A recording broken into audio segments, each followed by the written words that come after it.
मुझे याद आया, एक राजा था। राजा के यहाँ एक मंत्री था, बहुत अभिमानी, बहुत अभिमानी मंत्री था। राजा ने देखा इसकी स्थिति, इसकी मनोदशा मंत्री की बिगड़ गई है। मंत्री की मनोदशा बिगड़ गई, से अहंकार आ गया। और एक दिन राजा ने उसको एक शेर का मुंडी दे दिया, कटा हुआ शेर का मुंडी दिया, और बोला जाओ इसको बाजार में बेच आओ। अपने ठेले पे उसको रखा और कपड़े से ढक करके जहां बाजार हाट लगता था वहां जाता है और जोर से आवाज लगाता है, देखो भाई मैं एक अद्भुत चीज लेकर के आया हूं, देखो आओ मेरे पास आओ, जोर जोर से चिल्लाता है। सभी लोग, भीड़ इकट्ठा हो जाती है। तब उसकी बोली लगाई जाती है, कोई 10, कोई 20, कोई 100, कोई 1000, कोई लाख, और अच्छे मूल्य में उसको बेच देता है मंत्री।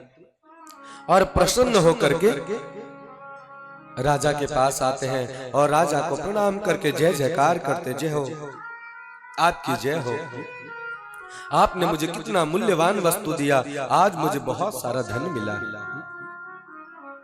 बहुत सारा धन मिला है। फिर पुनः कुछ दिन बाद फिर पुनः एक हाथी का सिर दिया, जिसमें लंबे लंबे हाथी के बड़े बड़े दांत उसमें लगे थे, और बोला जाओ इसको बेच आओ। आज पुनः खुश होकर के बाजार में जाता है, क्योंकि पहले से लोग इंतजार कर रहे थे, क्योंकि वो जो मंत्री आते हैं बेचने के लिए, बहुत अच्छी वस्तु, कीमती वस्तु आते हैं लेकर के, और उसकी बोली लगाई जाती है। आज आते ही सब पहले से भीड़ खड़ी थी और कपड़ा उठाते हैं, बोली लगाई जाती है, सबसे कीमती आज बहुत सारा उसको दाम मिलता है और प्रसन्न हो जाता है और राजा के पास जाते हैं। राजा का पुनः जय जयकार करता है, जय हो राजन, आपने तो मेरा कल्याण कर दिया, इतना सारा धन मुझे प्राप्त हुआ है। प्रसन्न हो जाता है। फिर पुनः एक दिन आता है, एक मनुष्य की मुंडी रख करके ढक करके देता है, बोले देखो मंत्री तुम यहाँ इसको मत खोलना, इसको यहाँ मत खोलना, तुम बाजार जाकर के खोलना। बहुत प्रसन्न होकर के, क्योंकि मंत्री ने देखा नहीं क्या है, बहुत प्रसन्न होकर के, आज पहले से बाजार में भीड़ है, क्यों मंत्री आते हैं और बहुत बेशकीमती चीज लाते हैं, पहले से पूरी भीड़ खड़ी है।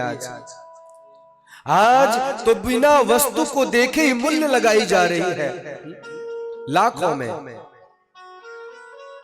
लेकिन महाराज जैसे कपड़ा उठाता है ना, मनुष्य की मुंडी देखता है, बहता हुआ रक्त देखता है, सब लोग आक्रोश में आकर के उसको मारने लगते हैं, भगाने लगते हैं, डांटने लगते हैं। वह किसी तरह दौड़ता भागता वहां से निकलता है। मंत्री वहां से किसी तरह अपने प्राण को बचा करके जाता है। सोचता है ये भी तो जैसे मैं और भी वस्तुएं ला रहा था उसी तरह ये तो भी है, लेकिन आज क्यों ये लोग नहीं ले रहे हैं। सोचता अच्छा चलो कोई बात नहीं, यहाँ नहीं बिका, लेकिन मेरे मित्र का विवाह था, लेकिन मैं विवाह में जा नहीं पाया, तो मैं सोचता हूँ आज चलते हैं विवाह में और यह गिफ्ट भेंट उनको प्रदान कर देंगे। बहुत वर्षों बाद जब अपने मित्र के यहाँ गया, बोला मित्र मैं एक भेंट लेकर के आया हूँ। जैसे देखा मित्र ने, अरे ये मनुष्य की मुंडी है, बेहोश होकर के गिर गए। बच्चे रोने पटकाने लगे, डरने लगे और किसी तरह डांट फटकार के उसको भगाया। बहुत जगह बेचने की कोशिश किया, लेकिन धक्का खा करके पुनः वह मंत्री राजा के दरबार में गया है। राजा के दरबार में गया और कहता है, महाराज क्या आपने ये वस्तु दे दिया, और जो पहले वस्तु दे रहे थे उसकी तो बहुत मूल्य कीमत लगाई जाती थी, लेकिन आज जो आपने दिया है इसे कोई खरीदना तो दूर की बात है, कोई देखना नहीं चाह रहा है। महाराज कोई देखना नहीं चाह रहा है। तब राजा मंत्री को समझाते हैं, बोले मंत्री मैंने इसलिए आज तुमको ये दिया, हमारी मुंडी से तो, हमारे सिर से तो ज्यादा कीमती पशुओं का सिर है, जो जब पशु मृत्यु को प्राप्त हो जाता है ना तो उसके मुंडे, हाथी के दांत, सिर का वो बेस कीमती में बिक जाता है, लेकिन जब हमारा शरीर छूटता है ना तो हमारा यह शरीर किसी काम का नहीं रहता है।